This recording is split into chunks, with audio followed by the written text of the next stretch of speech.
This is Channel Attitude. Your voice, your right, your freedom.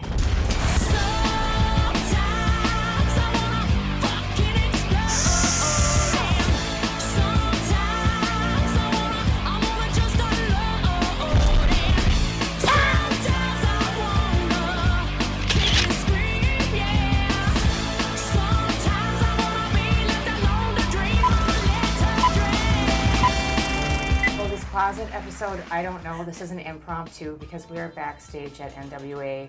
I actually was coming to see Father James Mitchell. We were going to hang for just a second.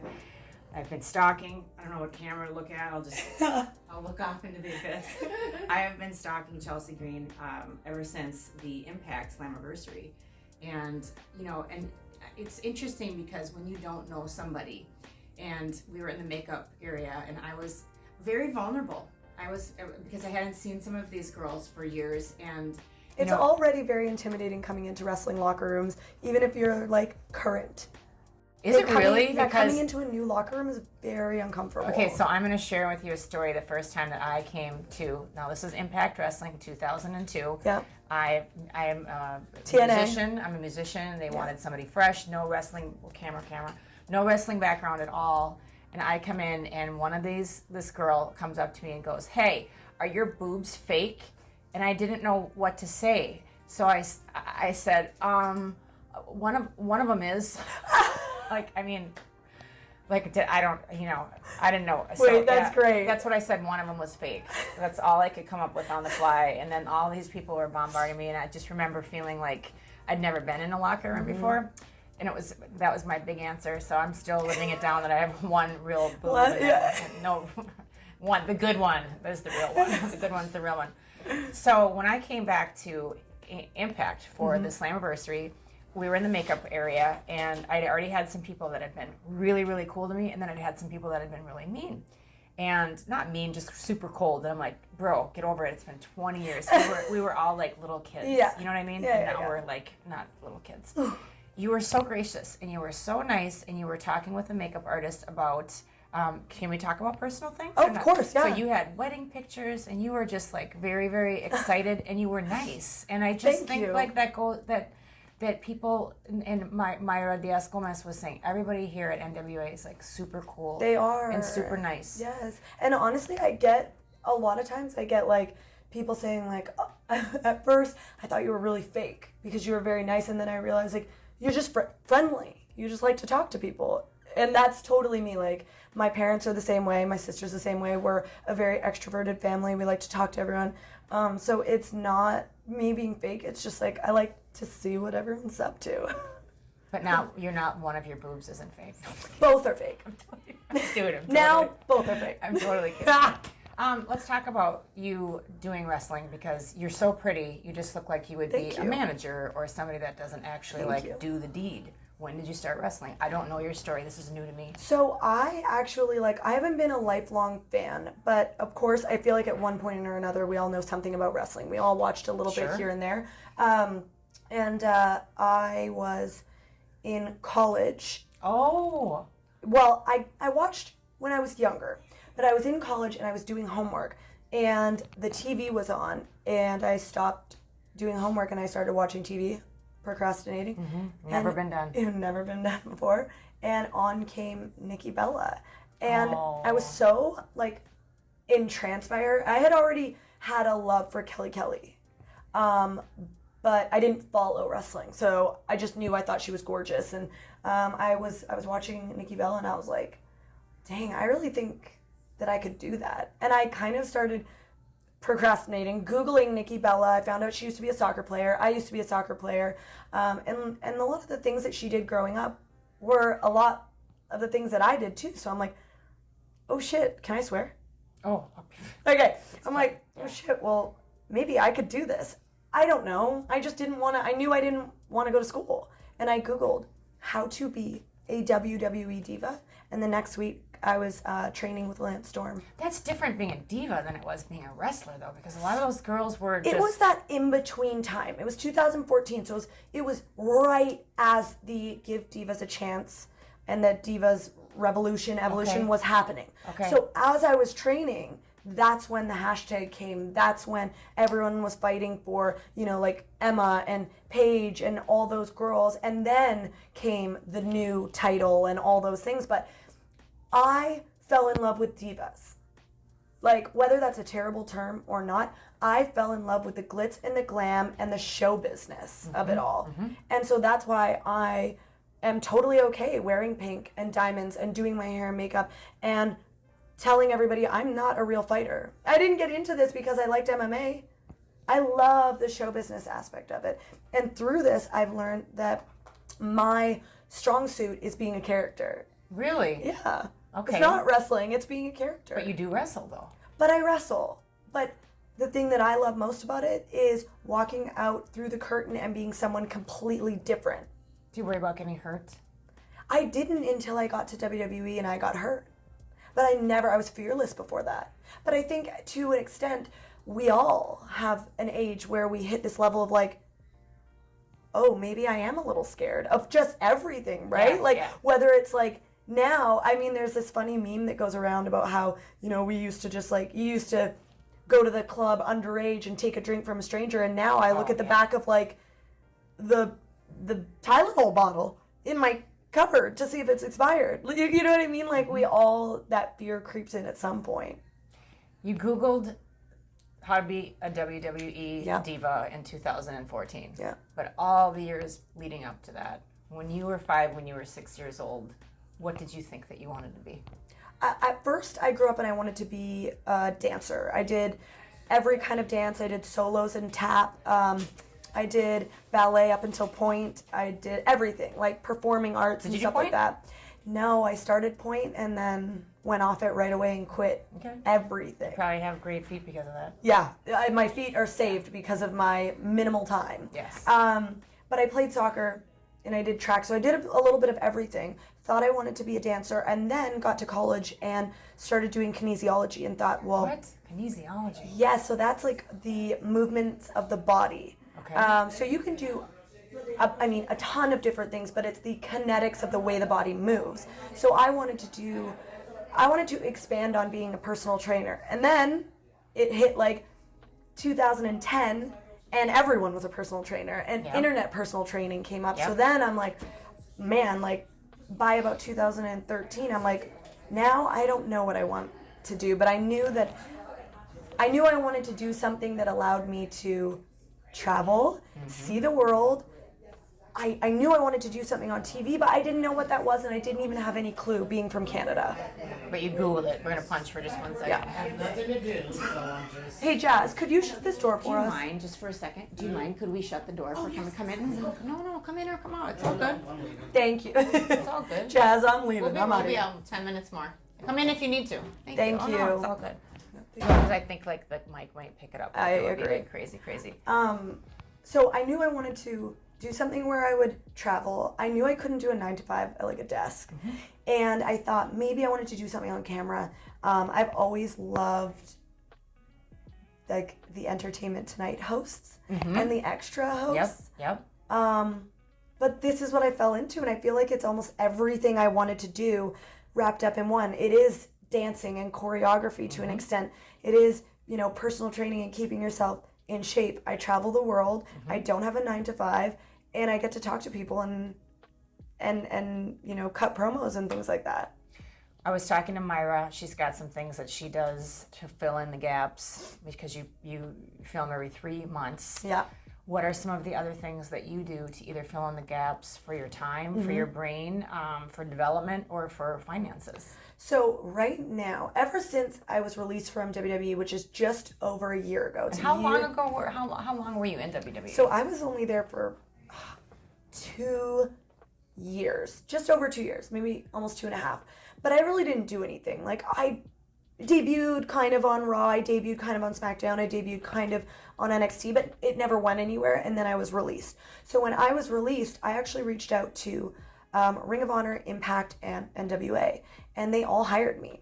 So which is, I feel it's unheard of until kind of this year, people started doing it. But they hired me, so I was doing the independent scene as well as 3 TV companies What? for this entire year. So wait, but you didn't have like obviously it's not an exclusive contract. Yeah, so I asked them if I could be a free agent with all companies, and all 3 said yes. So I've been simultaneously doing all 3 companies on top of doing the indies, and then I just started the past year and a half taking acting classes. So I've been doing that and filming some short films and feature films, taking auditions, and I also started a podcast.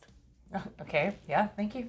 Love Seems like everybody's got a podcast. I know, and you know what? I stopped it because it was so hard. Yeah. People think you just talk. Look at this little goon like creeping in on this camera for everybody. How you doing? It's No, just you like don't. it's so much more preparation, and with wrestling the 3 companies and the Yes. indies, and trying to keep a personal life with my husband and my family and everything, and 2 dogs and 3 cats, I just felt I was drowning. Yeah. And people loved the podcast, but I was resenting it. Yeah. So I had to stop that at Christmas time, and I'll probably go back to it at some point. That's but a good, and guys, that's a really good thing now. I feel like, I'll just be honest for people that are listening, and I know exactly who's listening at this point in time. What are we at, 10 minutes? What does that say? 10 minutes and 53 seconds. I know who's still around on the podcast.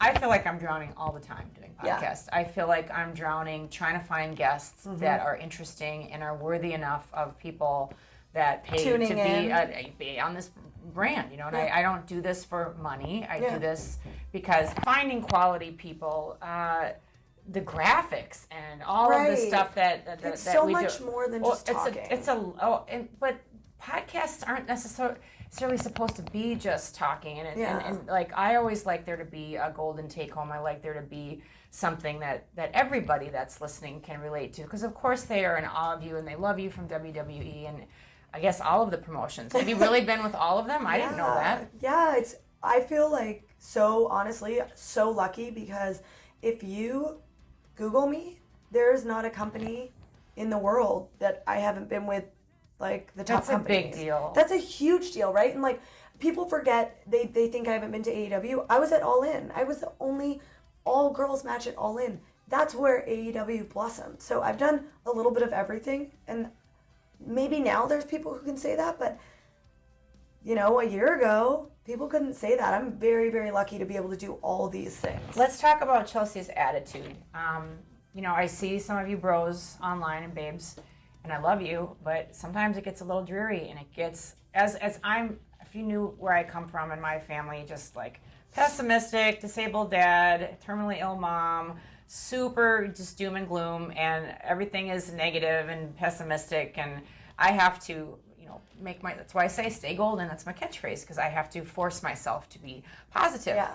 When I met Chealsea, just like, I didn't think she was fake, because I can smell, like dogs can smell fear, I can smell goodness.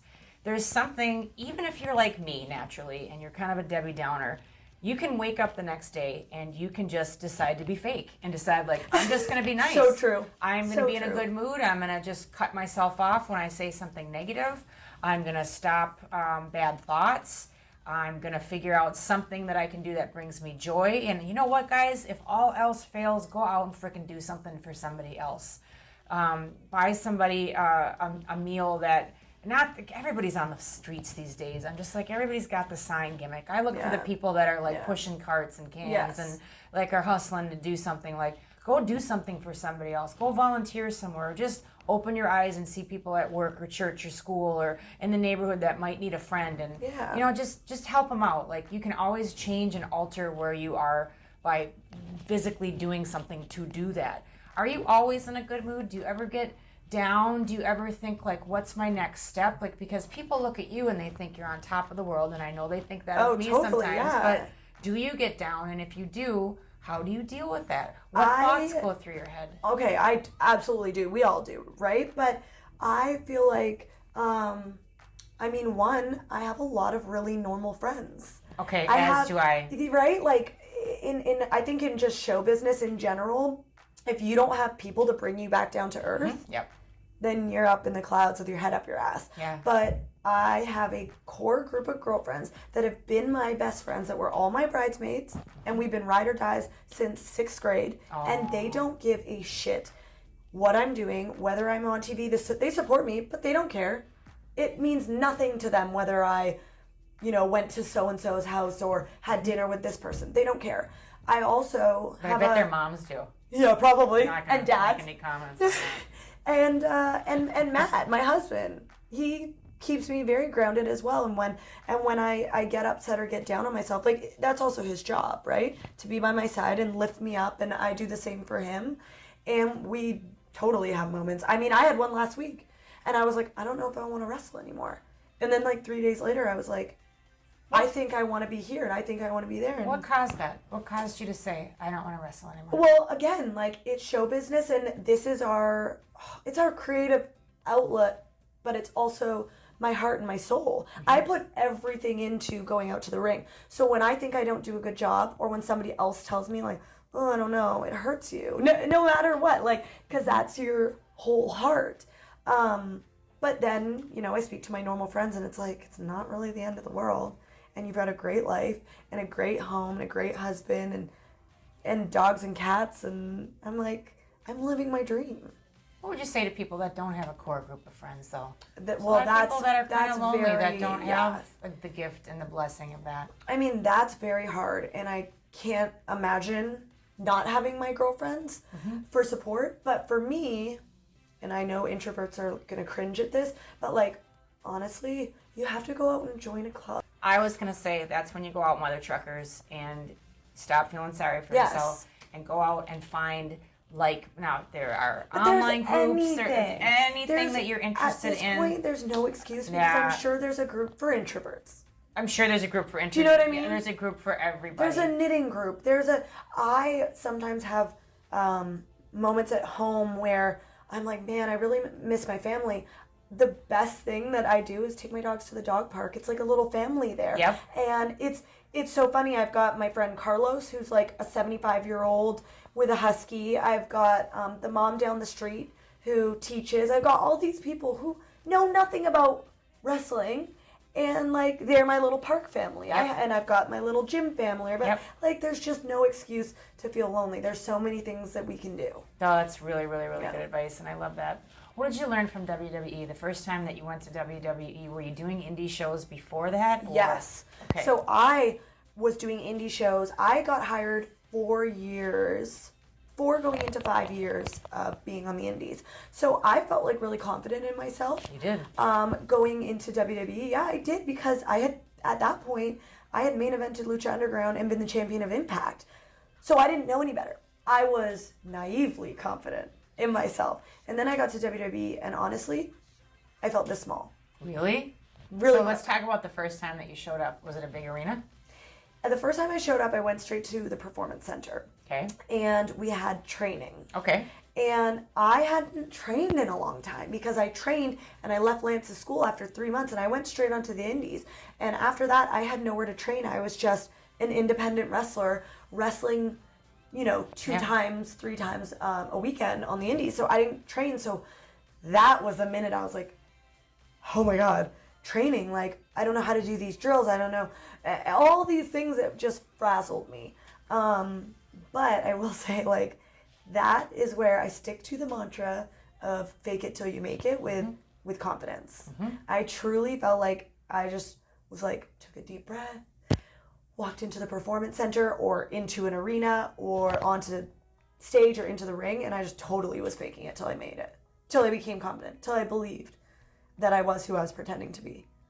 No, and there's some people that will say, don't ever fake it till you make it. And that has been my thing. Like, I'm not even supposed to be backstage here, guys. Like, I'm not. Right, no, I just showed up and said that I was supposed to be here. Yes. And I lied because I was going to go see Father James Mitchell and I was going to go see Myra, but I didn't want to bother them. Yeah. And I just told the security guard that I was working today and just lied and just walked right in. And nobody questioned anything. And if they do, just so what? Like, somebody questions you and you're going after something, or you want to go meet that person at a higher level at work than you, or what have you, just go for it. Like, literally the worst somebody can say is no. Yes. They can laugh at you. Like, so what? There's really nothing that somebody can do that matters. No. Truly. The greatest people in the world that have done the greatest things all faked it until they... There's something about when you do that. Well, either you become a sociopath and a psychopath and, you go down that road, which I'm not advocating. Yeah, or you could. You start to actually believe that, and those vibrations really do begin to make you who you are, and it's good stuff. I agree. So you were scared a little bit at WWE. You were there for 2 years. Yeah. What's a couple of stories on that, and then we'll wrap on what you're doing now, promote something, and we'll be done. What a couple of stories at WWE that people would... It doesn't even have to be a story that most people on a podcast would ask for. It could be something random, like... I guess, like, my greatest moment that I had was... every now and then we have visitors that come down to the Performance Center, and I hadn't been called up to the main roster yet, and I was still new, and I was feeling confident, but I was wavering a little bit. They hadn't fully stripped me of the hot mess, my crazy bride character, but they also hadn't praised it or said I could do it, so I was a little bit in limbo trying to figure out who this next version of me was going to be, and Paul Heyman came down to the Performance Center. And he said, there's an optional promo class. Optional is not optional. You come on. Paul Heyman's coming down. You get your ass to the Performance Center, and you come up with a promo. And so there's like at least 100 of us sitting there in promo class. And a normal promo class is only 10 people because it lasts a long time. And he's kind of calling people up, and you get in the ring, and you hold the microphone, and he says, okay, go. Cut your promo. Could be on anything. So I'm watching this person after person, and every person that goes up, he's doing something different with them. There's like a new challenge. And I am just like freaking out. I've got this cute outfit on, and I'm like so like just sweating. I'm so nervous. And finally I'm like, okay, it doesn't matter that I'm new. I just have to stand up. The next time that he says, okay, next person, I have to fucking stand up and get into that ring or I'm going to die of anxiety. So I get in the ring, and at this point, I feel confident with promos. I feel like maybe that could be my strong suit. So I think I'm good. And I get in the ring, and I cut my promo, and he was like, I'll never forget it. He looked at me, and he was like, I heard so much about you, but watching you cut that promo, you exceeded every expectation I ever had on you. He said something positive. But I didn't know. That's the way that I was like... The way he delivered it, he thought yes. you were going to insult you. And I'm like, oh my God, thank you so much. Thank you. And then he goes, but... And I'm like, fuck. Oh God, what did I do? And he's like, now you've only got 1 minute and you don't have a clock. Cut it again and don't go past 1 minute. So I have to turn the other direction because the clock is beside us. Cut the promo. And I cut it, and I do it in 58 seconds. And there's no reason why I cut it in 58 seconds. Like, pure luck. And he goes, you motherfucker. Cut it again. Do a different one. And he made me do it 3 times. I never went over a minute, and I never went under 57 seconds. And it was like magic. 3 or 4 years ago now, and I still remember every single word and the look in his eyes, everything. And so it meant so much more when I got called up and he told me, you are a goddamn star and you deserve to be here and this is it, you're staying here, and gave me a big hug. Because he was the person that believed in me. And it could have been anyone, but it was goddamn Paul Heyman. That's really, really cool. Right? That's a great story. It's a story that I'm going to keep with me, and I'm going to tell my kids, and I'm going to tell my grandkids, I'm going to tell everyone, and they will bury me and say it at my funeral. That's a really, really, really, really great story. Yeah. It's hard to beat that. Everybody's got that, hopefully that moment. Yeah. So was that your moment where you were just like, I'm really doing this? Yeah. Or was there another moment There's people after that? that believe in me, and I matter, and because, you compare yourself to people, no matter what. And I always compared myself because I know I can always improve my wrestling technically and things like that. And then once he said that, I realized, like, no, that's what makes me special.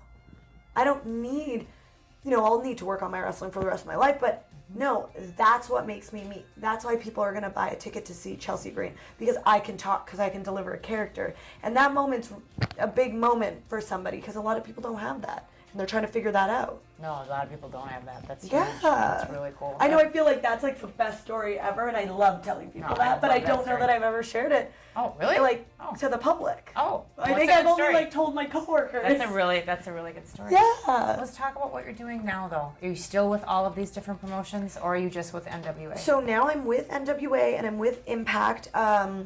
I don't know what I'm going to do moving forward. I don't know. I'm getting to a point in my life where I'm either going to, go 10 times harder, which I don't know how I can do that, but I'm going to hit the ground running even harder, or I'm going to have a baby.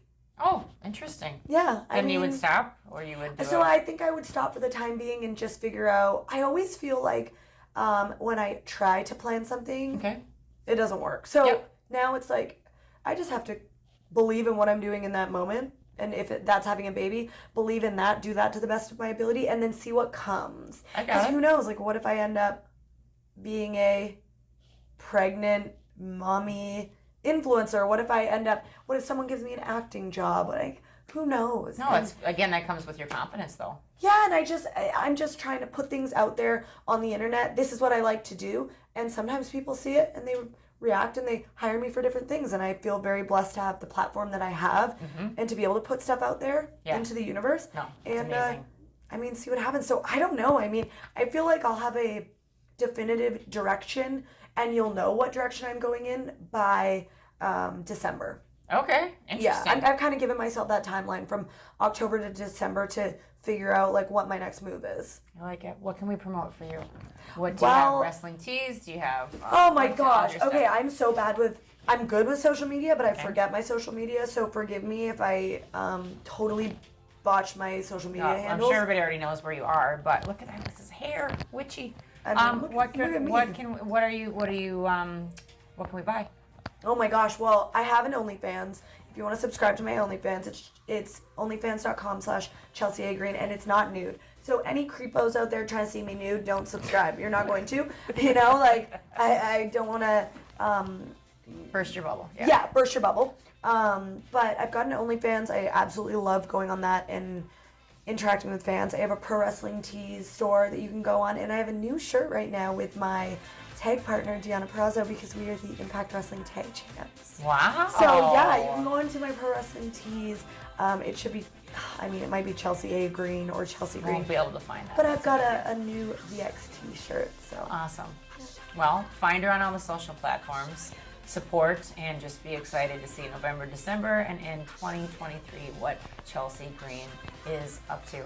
It'll be fantastic. Thanks for having me. I appreciate you making time at is this called a pay-per-view here? What is it called? I guess it's just our NWA Power tapings. Okay, that's what it is. Yeah. I want to thank everybody on Russo's Brand on Channel Attitude for joining us. Thanks for watching my show with all of the incredible, raw, real, in-your-face content that Russo provides. I appreciate you watching Goldy's Closet.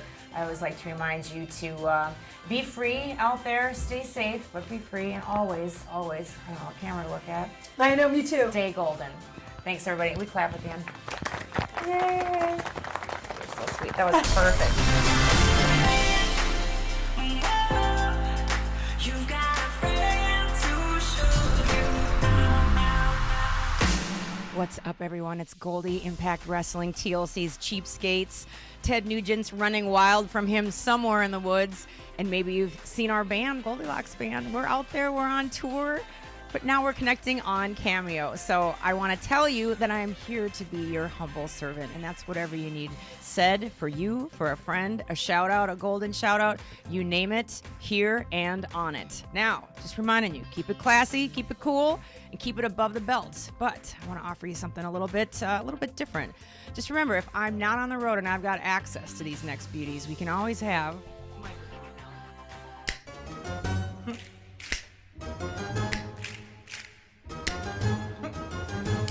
Da-da-da-dum. I want to make this the most amazing experience for you ever, because you deserve it, your friends deserve it, your loved ones deserve it. And just remember, I can sing you a few lines of a song. It can be from anywhere, like it can be from Somewhere Over the Rainbow, or it could be Near, Far It could even be On a highway to hell. It can even be from there. Oh, and keep in mind, not all requests are the same. Maybe your motivation comes with a harder edge. Maybe you need a more jagged little pill. There's nothing that I love more than playing the heel. So if you need your message delivered with more, what's the word I'm looking for? Intention? Please specify. Can't wait to connect with you on Cameo. Thanks so much for being here. Stay golden.